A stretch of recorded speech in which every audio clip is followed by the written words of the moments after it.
Magandang araw po sa inyong lahat. Pag sinabi po nating subject pronouns, yan po ay mga salitang ako o ko bilang I, ikaw o mo bilang you, siya o niya na panlalaki bilang he, siya o niya na pambabae bilang she, tayo kung saan ay kasama po yung nakikinig bilang we, kami na kung saan po ay hindi po kasama yung nakikinig bilang we rin po, tapos yung sila, nila bilang they, ito, yun, iyon, yon, siya bilang it, at itong kita na kung saan ay pinagsama po natin yung I and you.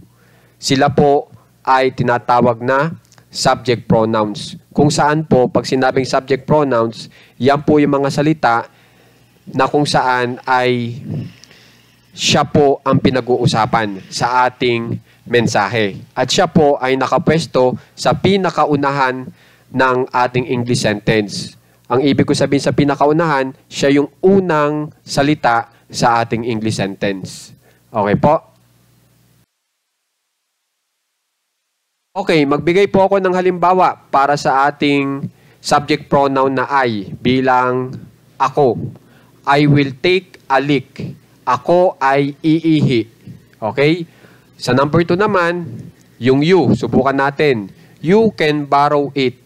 Pwede mo hiramin ito. So, yung mo dito, yan yung you. Dito sa number 1, yung ako dyan, yan yung I. Okay?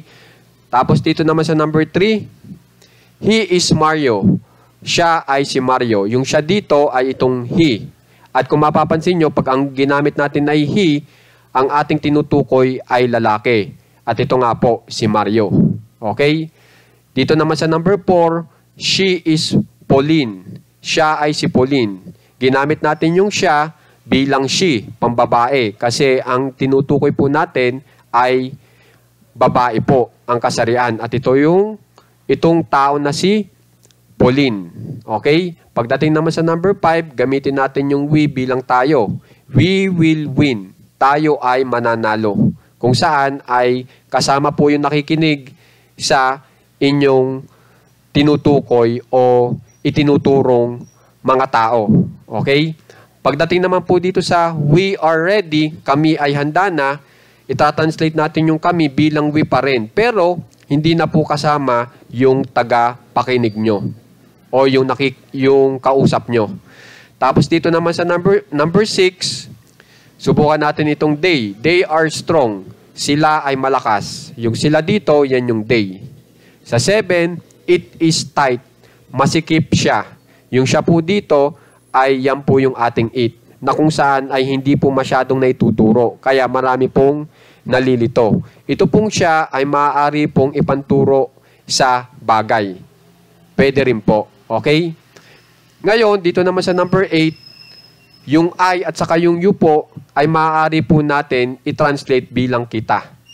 Okay? Magkasama sila. I will call you. Tatawagan kita.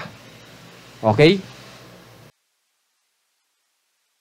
Bali po, itong kita ay ganyan po yung pag-translate sa I at saka sa you na sinasabi ko nga pinagsama kung yung ibinibigay na ideya po ng ating Tagalog na mensahe o English sentence ay ang tagagawa po ng aksyon ay itong I. Tapos, yung gagawin niyang aksyon ay para dito sa salitang you o dito sa ating pronoun na you. Pagka ganyan po yung sitwasyon, pwede po natin i-translate yung I at saka yung you bilang kita. Okay po?